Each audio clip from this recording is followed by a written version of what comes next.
જય હિન્દ. કેમ છો બધા? મજામાં ને? મજામાં જ હશો. આશા રાખું છું કે તમે બધા મજામાં જ હશો.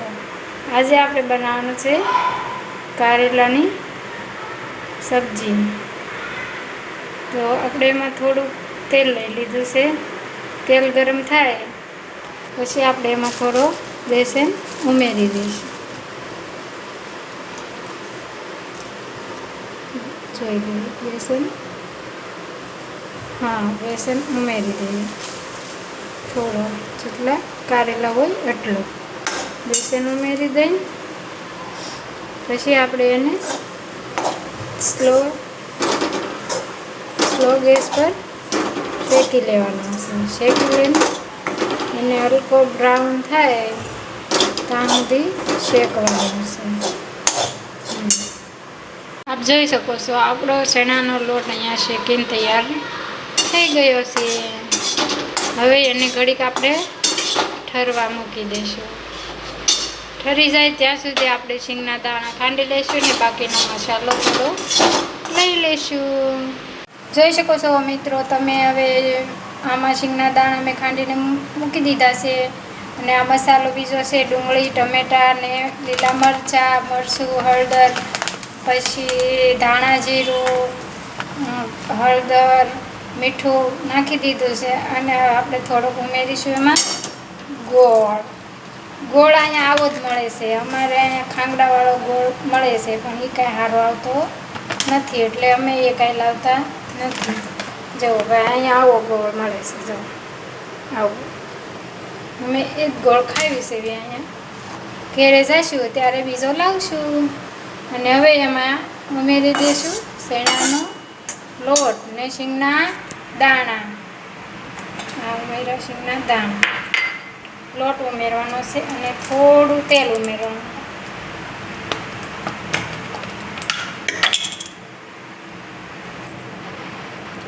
તેલ ઉમેરી દીધું.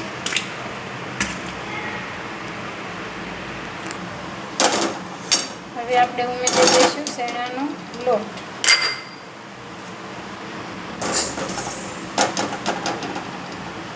શેણાનો લોટ સડી ગયો. શેણાનો લોટ ઉમેરી દીધો છે. હવે એક નાનું એવું લીંબુ નીસવી દેવાનું છે એટલે ખટુમરું શાક થાય. ગળ્યું બહુ ન થાય. ગળ્યું તો કોઈને ભાવે નહીં એટલું બધું આજના જમાનામાં. આપણે એમાં એક લીંબુ ઉમેરી દઈશું.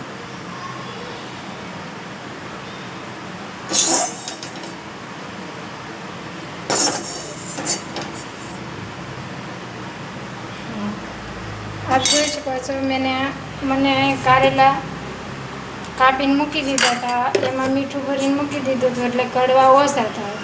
હવે આપણે એને ધોઈને 2-3 પાણીએ ધોઈને સાફ કરીને કારેલાનો મસાલો કારેલાની અંદર ભરી દઈશું. પછી આપણે એને 2 સીટી કરી લેવાની છે.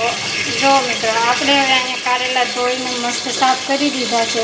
પણ આપણે એમાંથી બિયા નથી કાઢ્યા. બિયા ફોજી સાહેબને બહુ ભાવે બિયાવાળા શાક એટલે અમે નથી કાઢ્યા. અને હવે આપણે મસાલાને થોડો ભેગો કરી લઈશું.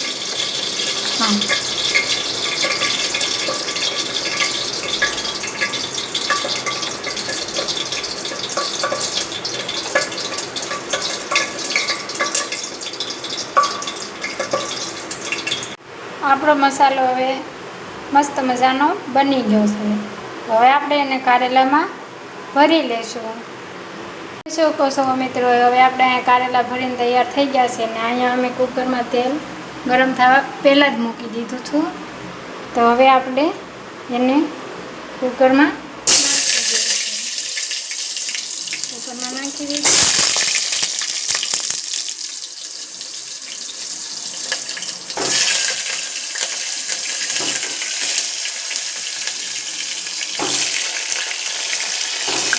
વધેલો મસાલો પણ એમાં આપણે એડ કરી દેવાનો છે. હવે તો ઘાટો થઈ જાય.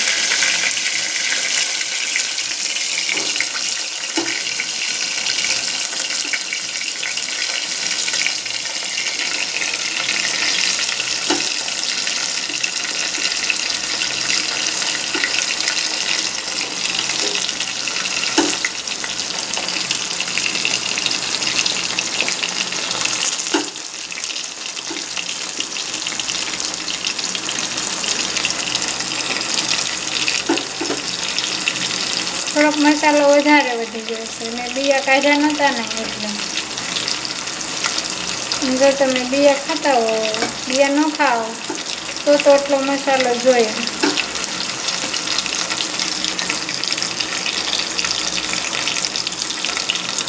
હવે આપણે એમાં થોડું પાણી એડ કરી દઈશું, અડધો પોણો ગ્લાસ. હવે એને કુકરને આપણે બંધ કરીને 2 સીટી વાગવા દઈશું. હેલો મિત્રો, તો આપણું ફાઇનલી કારેલાનું શાક બનીને તૈયાર થઈ ગયું છે. આવી જાઓ, જેને ખાવું હોય એને.